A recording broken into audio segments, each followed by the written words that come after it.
We appear to have lost New York there.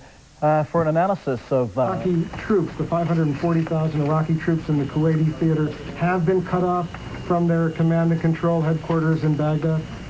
I wouldn't want to speculate on that at this point, Wolf. What about, Mr. Secretary, can I follow up, please? Should I follow up? The President said this was strictly an air operation for the time being. When does the U.S. decide to send in the ground forces? It is strictly an air operation for the time being, and I wouldn't want to speculate on the point at which additional forces might be engaged. Have your targets tonight, did any Navy Admiral Murat said on the McNeil Air News Hour this evening that we are, quote, now prisoners of our own country, in our own country.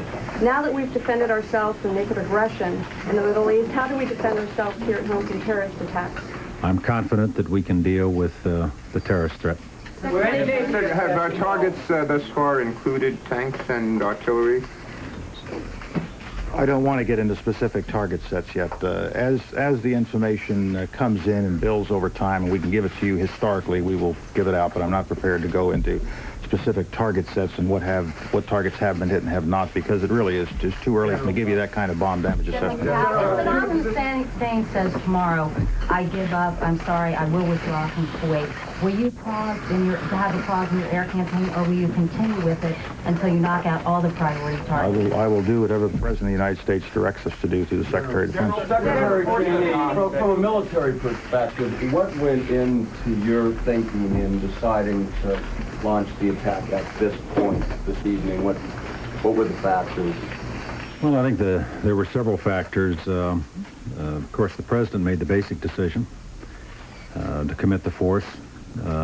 It was affected by, among other things, the expiration of the United Nations deadline that had been set on November 30th when the Security Council voted for the use of any means necessary to get him out.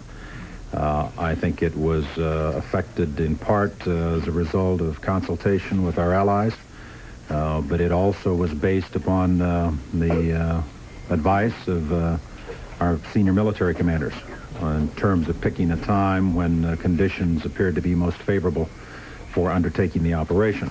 Let me emphasize, though, that the procedure we went through was to plan for execution of the operation at a point after the expiration of the United Nations deadline, but I had no authority to execute the plan until the President instructed me yesterday afternoon to do so, and it was at that point that we signed out the execute order with the qualifiers I mentioned in my opening statement. Those favorable factors, can you tell us what some of those were?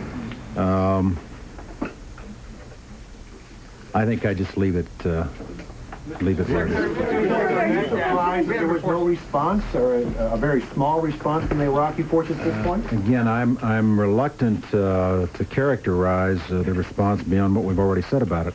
We've not had an opportunity to debrief our pilots yet. Some of them are still flying missions, and I think it would be inappropriate at this point to convey the notion that somehow we've got a final fix on it. But I think it would be fair to say, and General Powell may well want to comment on this, that the initial reaction from the Iraqis is such that I'm generally of the opinion that we achieved a fairly high degree of tactical surprise.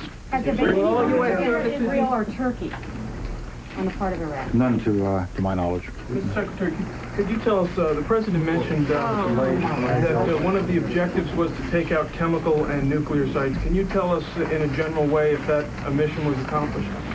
I can say that we have, in fact, gone after those targets.